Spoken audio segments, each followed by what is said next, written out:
अस्सलाम वालेकुम दोस्तों, कैसे हैं।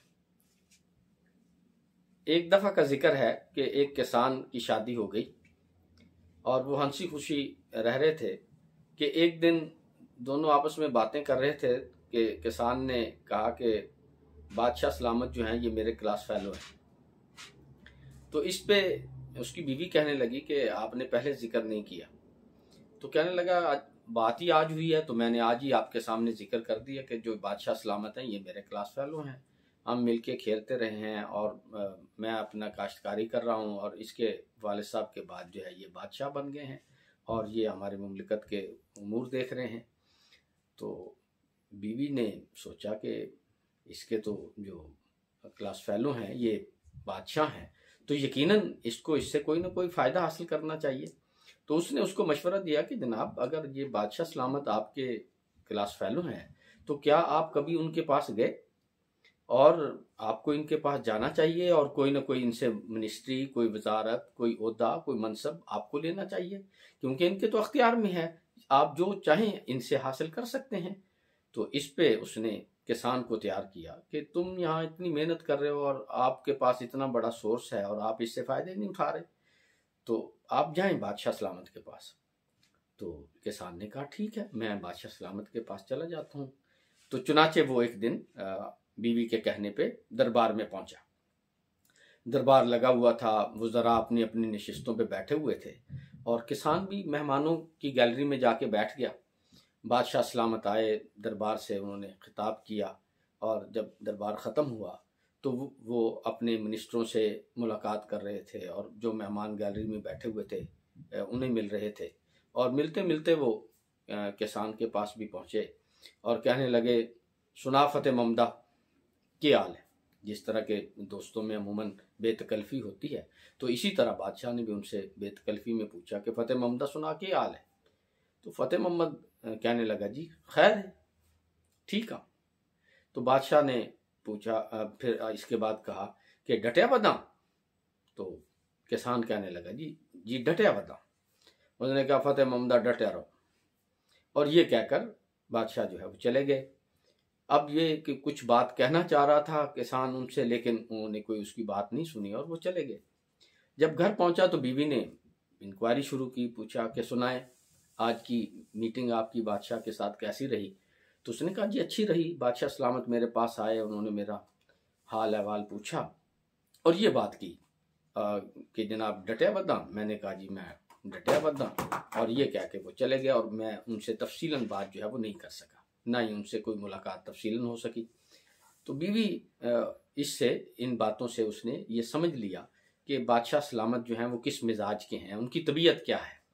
तो उन्होंने अपने शोहर को कहा कि अब आइंदा आप फिर दरबार में जाएंगे तो आप दरबार में जब जाएंगे तो आप मेहमानों की गैलरी में नहीं बैठेंगे, बल्कि आप वहाँ वज़ीर दाखिला की कुर्सी पे बैठ जाएंगे और अगर कोई आके आपको उठाए तो आपने वहाँ से उठना नहीं है। बेशक वज़ीर दाखिला भी आपको आके वहाँ से उठाना चाहे तो आपने उस कुर्सी से नहीं उठना और उसे कहना कि जाके बादशाह को बता दे मैं आपकी इस कुर्सी से नहीं उठूंगा क्योंकि बादशाह सलामत ने मुझे बिठाया है यहाँ पे। तो उसने कहा, ऐसे भलिए लोग के ऐसे कैसे हो सकता है, वो मुझे कैसे बैठने देगा। लेकिन बहरहाल उसकी बीवी ने उसे समझाया और उसे कायल किया कि आपने जाना है और बैठ जाना है। तो जनाब किसान ने कहा कि ठीक है और वो जनाब फिर दरबार में गया और जाके वज़ीर दाखिला की कुर्सी पे बैठ गया। अब दरबार शुरू होने में अभी कुछ देर बाकी थी कि वज़ीर दाखिला साहब आए और उन्होंने कहा कि जनाब तुसी कौन हो, उठो मियाँ ये मेरी कुर्सी है। तो वो कहने लगा कि जी ਤੁਹਾਡੀ कुर्सी नहीं, ये जेड़ा बंदा बैठा है ओदी कुर्सी है, लिहाजा आप मुझे यहाँ से नहीं उठा सकते। वो कहने लगा कि मैं अभी बादशाह सलामत से कहूँगा तो आप कैसे यहाँ बैठ सकते हैं, बादशाह सलामत ने मुझे यहाँ पे मेरा तकर्रुर किया है बतौर वज़ीर दाखिला और आप हैं कि आप आके ऐसे ही इस कुर्सी पे विराजमान हो गए, आप कौन होते हैं जो मेरी कुर्सी पे बैठने वाले। तो बहरहाल किसान जो है वो उससे उस कुर्सी से नहीं उठा। बादशाह सलामत आ गए दरबार में और उन्होंने दरबार लिया और दरबार के बाद जो है वो सबसे जो है हस्बे रवायत मुलाकात करने लगे। सलाम दुआ करते करते वो जो है वो किसान तक भी पहुँचे जो कि वज़ीर दाखिला की सीट पे विराजमान थे। कहने लगे, फतेह मोहम्मदा सुना क्या हाल है। तो फतेह मोहम्मद ने कहा, जी खैर है, बिल्कुल खैरियत नाल जी, ठीक ठाक हाँ। उन्हें क्या डटिया वदा? तो फतेह मोहम्मद ने कहा जी डटिया वदा। और उसने साथ ही बादशाह सलामत ने जो है वो आखिरी जुमला कहा कि डटिया रह। तो ये कह के वो आगे चले गए और यूं वजारत दाखिला की सीट पे जो डट गया है वो किसान है, वो फतेह मोहम्मद है। तो जब ये मैंने कहानी सुनी तो मैं ये सोच रहा था कि आज हमारी सूरत हाल भी इससे मुख्तलिफ नहीं है। हम भी सब कोई किसी मनसब पे, कोई किसी ओहदे पे डटा हुआ है। जहां पे जिसका कोई हाथ पड़ा है वो डट गया है। सिर्फ शर्त यह है कि उसके पीछे कोई सोर्स हो, कोई सिफारिश हो, कोई बादशाह हो जो उसे ये कह दे कि आप यहां डट जाएं। उसके अंदर अहलियत है, नहीं है, उस सीट की क्राइटेरिया पे पूरा उतरता है, नहीं उतरता है, वो जो है उसके पास तालीम उस कुर्सी और उस मनसब के लिए उसकी तालीम है, नहीं है, एक्सपीरियंस है, नहीं है, किसी चीज की जरूरत नहीं है। एक चीज की जरूरत है कि कोई कुव्वत, कोई सिफारिश उसको वहां पे डट जाने का कह दे, तो वो सारे लोग जो हैं वो अपनी अपनी जगह पे डट जाते हैं।